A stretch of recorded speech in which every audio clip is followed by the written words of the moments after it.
Après la résurrection du Seigneur, il y a deux manières de le connaître, et ces deux manières sont tout aussi vraies aujourd'hui. Les uns le connaissent selon la chair et d'autres le connaissent en esprit. Paul souligne cette distinction dans la seconde épître aux Corinthiens.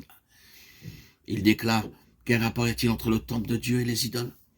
Car nous sommes le temple de Dieu vivant, comme Dieu l'a dit. J'habiterai, je marcherai au milieu d'eux. Je serai leur Dieu, et ils seront mon peuple. De Corinthiens 5, 16. Et en écrivant aux Galates, il dit: ce fut le bon plaisir de Dieu de révéler son Fils en moi.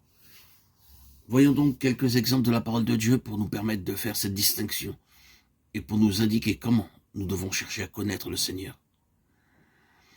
Elle se tenait en pleurant près du sépulcre où le Seigneur avait été déposé. Elle regarda dans le tombeau et elle vit deux anges qui lui demandèrent pourquoi elle pleurait. Marie-Madeleine leur répondit: parce qu'ils ont pris mon Seigneur, que je ne sais pas où ils l'ont mis.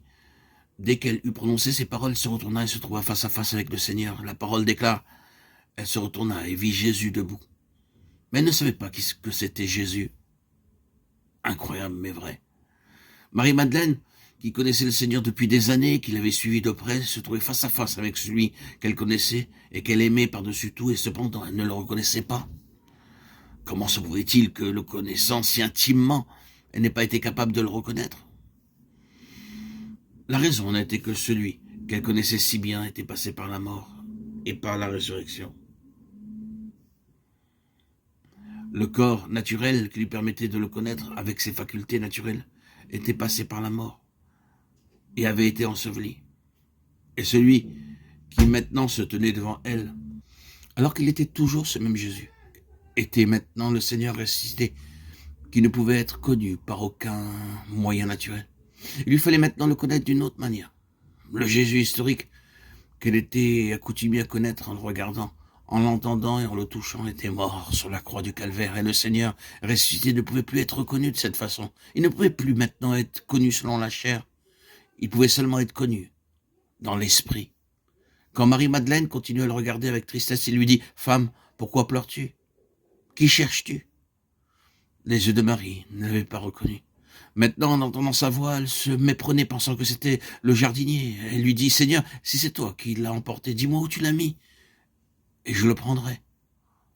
Autrefois, Marie se servait de ses yeux pour différencier Jésus des autres hommes.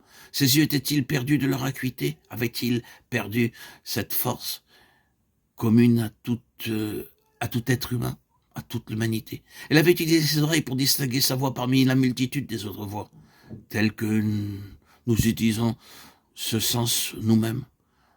Son ouïe avait-elle perdu son efficacité d'autrefois? Non, rien n'avait affecté ses yeux ni ses oreilles, mais quelque chose était arrivé au Seigneur. Elle avait maintenant besoin de facultés spirituelles pour pouvoir le connaître d'une autre façon, toute nouvelle.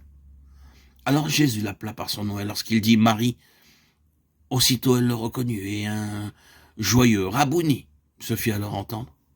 Qu'était-il donc arrivé? Le Seigneur s'était lui-même révélé à Marie lorsqu'il l'appela par son nom. Il ne lui donna aucune explication rationnelle pour lui permettre de l'identifier. Mais d'une manière qui ne peut se définir intelligemment, il lui communiqua dans l'esprit la connaissance de cette réalité. Il était ce même Jésus qu'elle avait si bien connu. À l'instant même, sa tristesse laissa place à la joie, et elle s'empressa d'annoncer cette bonne nouvelle aux disciples.